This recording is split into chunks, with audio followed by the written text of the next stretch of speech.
Hi friends, हम आपके लिए लेकर आए हैं सीरियल अनुपमा। डिम्पी और टीटू एक दूसरे को इशारे करते हैं। उन्हें वनराज देख लेता और कहता है ये सब क्या चल रहा है। तभी डिम्पी कहती है पापा ईशानी नहीं मिल रही। सभी लोग चौंक जाते हैं, सभी ईशानी को तलाश करते हैं। तभी अधिक ईशानी को लेकर वहां पर आ जाता है और बोलता है ईशानी मेरे पास है।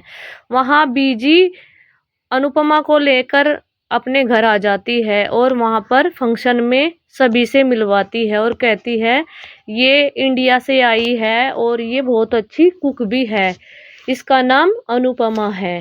अनुपमा ये देखकर बहुत खुश होती है। बीजी उसका परिचय सबसे कराती है। दूसरी तरफ पार्क में सास मिस्टर शाह और अधिक की बहस हो जाती है और अधिक कहता है आप मुझे मेरी बेटी से मिलने से नहीं रोक सकते।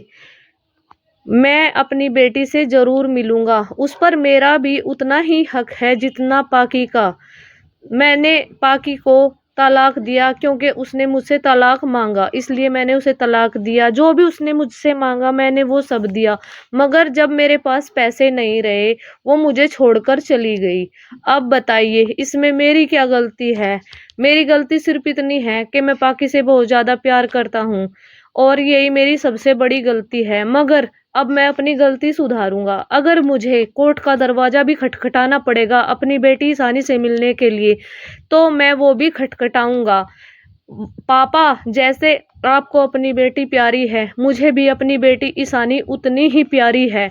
मैं एलिमनी के पैसे भी आए महीने आपकी बेटी पाकी को भेजता हूँ, मगर आप मेरी बेटी से मुझे क्यों नहीं मिलने देते। मेरा भी उस पर इतना ही हक है। गुस्सा कर कर अधिक वहां से चला जाता है। दूसरी तरफ अनुपमा बीजी और उसके छोटे बेटे के साथ काफी बातें करती रहती है और वो अपने बच्चों को भी याद करती हैं। बीजी और उसके बेटे को देखकर उसे अपने बेटे तोसू सभी बच्चों की बहुत याद आती है और कहती है मेरे बच्चे भी मेरे साथ ऐसे ही ठठी मजाक करते रहते हैं। दूसरी तरफ अनुज अनुपमा को बहुत याद करता और कहता है मैं अनुपमा तुम्हें ढूंढ कर ही रहूंगा, चाहे मुझे आध्या से छुप कर ही ये काम करना पड़े।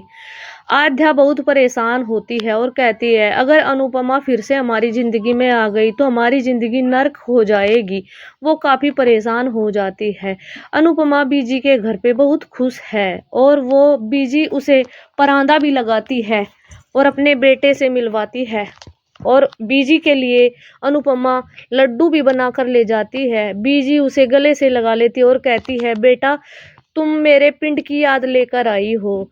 दूसरी तरफ किंजल तोसू से कहती है तुम कैसे बेटे हो जो अपनी माँ को दिखने के बाद भी उसके पास तक नहीं गई। अगर हमारी बेटी इंजल भी फिर हमारे साथ ऐसा करे तो तुम्हें कैसा महसूस होगा। अनुपमा काफी खुश है यहाँ पर, जहाँ पर बीजी अपने घर पर उसे लेकर आई है। वो काफी नाचती है कूदती है, लोहड़ी बड़ी जश्न से धूमधाम से मनाती है और वो पिछली बातें सोचती है जैसे कि अनुज उसके साथ डांस कर रहे हों और वो ऐसा लगता है उसे जैसे सच में ही अनुज उसके पास हो। वो काफी खुश है और बीजी से कहती है अब बीजी मुझे जाना होगा।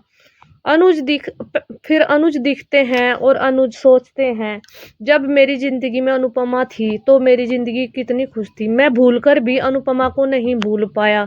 मैं कितनी ही कोशिश कर लूं मगर अनुपमा को नहीं भूल पाऊंगा। तभी श्रुति वहां पर आ जाती है और श्रुति अनुज से कहती है मैं दुनिया में इतना प्यार किसी से नहीं करती जितना एके मैं तुमसे करती हूँ और आध्या से भी मैं उतना ही प्यार करती हूँ।